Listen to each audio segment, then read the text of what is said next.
Hey, what up, coaches? Coach Tim here with another video. And this video is for you guys who struggle with recruiting talent for your team, all right? And this is something that I personally take pride in my area. And so I want to help a lot of you guys who are struggling, and you know that you have the playbook, you know that you have the scheme, but you just don't have the talent to get the job done. And that's a real issue. So hopefully I can help you out. Now, I do want to give a disclaimer because I know a lot of you guys are purists, okay? And what I mean by that is a lot of you guys really like to recruit in the community that you start your team in, which is cool. I used to be the same exact way, okay? But like in my area, I'm in Tuscaloosa, Alabama. That's where the University of Alabama is, and football is life, okay? Football is life. We have 2 leagues. And between the 2 leagues, there's about 20 to 25 teams, okay, in both leagues combined. So being able to get the best kids to be competitive is so important because other coaches are vouching for that talent as well. So if y'all ready to get started, here we go. So one of the first places, and I'm going to say this real quick, I'm going to start with some of the most common recruiting methods, and then I'm going to get into some of the other methods that I use that hopefully you can use in your area. So local schools is one of the most popular things to do. Go to the local school in your community and build relationships with the principal. One thing that I do, if you guys don't like to actually go in and talk to the principal, send an email to see if they will allow you to go in and talk to the kids and ask the kids if they'll be interested in playing, or if you can come in and just turn in flyers. You can email the principal, or you can go in the front office and just drop off flyers. Most schools are cool with that. Now, here's the key though with this step. Don't just reach out to one school in your community. Reach out to all the schools in your city and use that as a whole network to be able to reach out to kids in your area. My team is the Eastside Warriors. In other words, we represent an entire region, and I was very intentional in doing that. I'm reaching a whole network of kids who wouldn't be reached otherwise if my team was just in one community, okay? So another thing, training camps. This is another very popular thing to do. You can always do summer camps. You can do strength and conditioning camps. That's something that I do.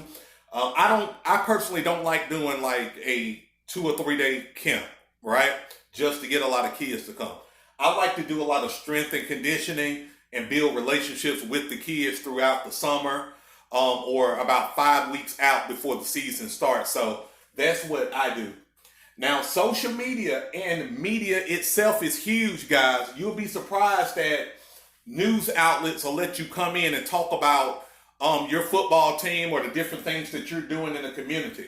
So for me personally, I do a ton of stuff in the community, okay, guys? I'm kind of known as a community leader in my area. If you want to be a really good coach and have a great program, you need to brand yourself as a coach that's a community leader and care about the kids in your city. And news outlets respect that. I got friends in media that if I ever need to promote something, I can just go on media and they'll promote my team and get me to hundreds of parents, okay? Take advantage of that. School groups, okay? Now this kind of goes back into social media a little bit. There are a ton of parenting groups stemming from schools that are on social media. Join these local groups. Talk to the parents. Let them know what you're doing. Take surveys, do those kind of things to stir a buzz, and you'll be surprised at the amount of interest that you will get. I was thinking about starting a team in a completely different area, so I joined the parent group and I asked the parents, would they be interested in that? And a lot of them said yes. So take advantage of that. If you're trying to start a team, or if you're just trying to get more kids on your team, join a parents group. Now, here's another huge resource, league office, okay?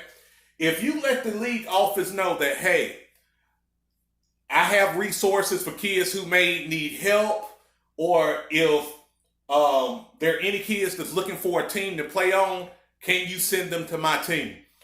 The league office will respect that, because here in my area, the more kids, the better, okay, for them.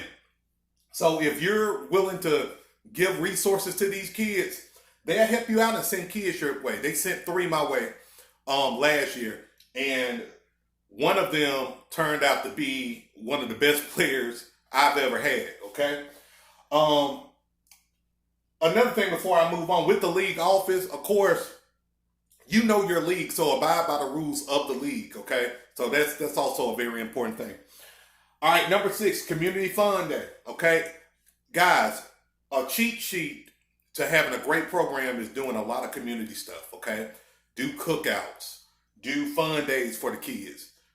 Create that buzz. Parents and kids love food. So if you're doing like a free barbecue or something at the local school or the local park, people going to show up, okay? And a lot of kids going to show up, and parents going to respect you, and you're going to be able to grow your team organically this way. So take advantage of different community events. For those who don't know, I was recognized by ESPN and State Farm for my community service. I received a huge award for it. It was because I was doing a lot of community stuff, okay? So when you got the right motive and you got a pure heart and you really want to help the community, you'll be surprised at who's watching and who will be a blessing to your program, okay? All right, number 7. And this is a given. This is a given, but I know some of you guys, when your kid is gone, you may not think about this. Former players are huge resources. This year, I started a junior coaches program. We have a lot of kids who are moving on to middle school, but they're not playing football. So what I did was create a program to teach them how to coach youth football. And they're going to help me with the drills. They're going to help with play calling. And that's also a huge benefit for you as a coach, because these kids already know your system. So I got 3 junior coaches that's going to be on my team this year, and they're helping with recruitment. And one of my junior coaches already has recruited 6 kids. So, I mean, just like that, they'll do the work for you if you reach out to the kids. And current players, guys, if you got players who are coming back next year, just talk to them and tell their friend, about the team. And your kids are going to be your best recruiters, hands down. Not your coaches, not the parents. The kids are the best recruiters, because let's say if you got a stud on your team, usually studs going to hang around other studs, okay? So, if you talk to your kids, about wanting to reload, let your kids work for you in recruitment, and before you know it, you will have a team in 2 or 3 weeks, okay? So that's pretty much it, guys, with this video. I wanted to give you some strategy and idea. I do all of these things, guys, in my recruitment. That's why I was the best recruiting team in my league last year, just because it's not just about coaching, it's about community work, okay? And guys, if you have any other ideas that you would like to share, please place them in the comments. I want to hear them. I want to be able to learn and use them too, okay? Also, if you got value out of this video, do me a solid and please subscribe to this channel and like this video. I got a goal of trying to get 100 subscribers. So guys, you'll be doing me a huge favor, because my goal is to help you be the standard of your league. That is my goal. So also, if you are on Facebook and got any questions for me, just let me know and shoot me a message. Again, it's Coach Tim with Youth Football Strategies. You have a great day. Peace.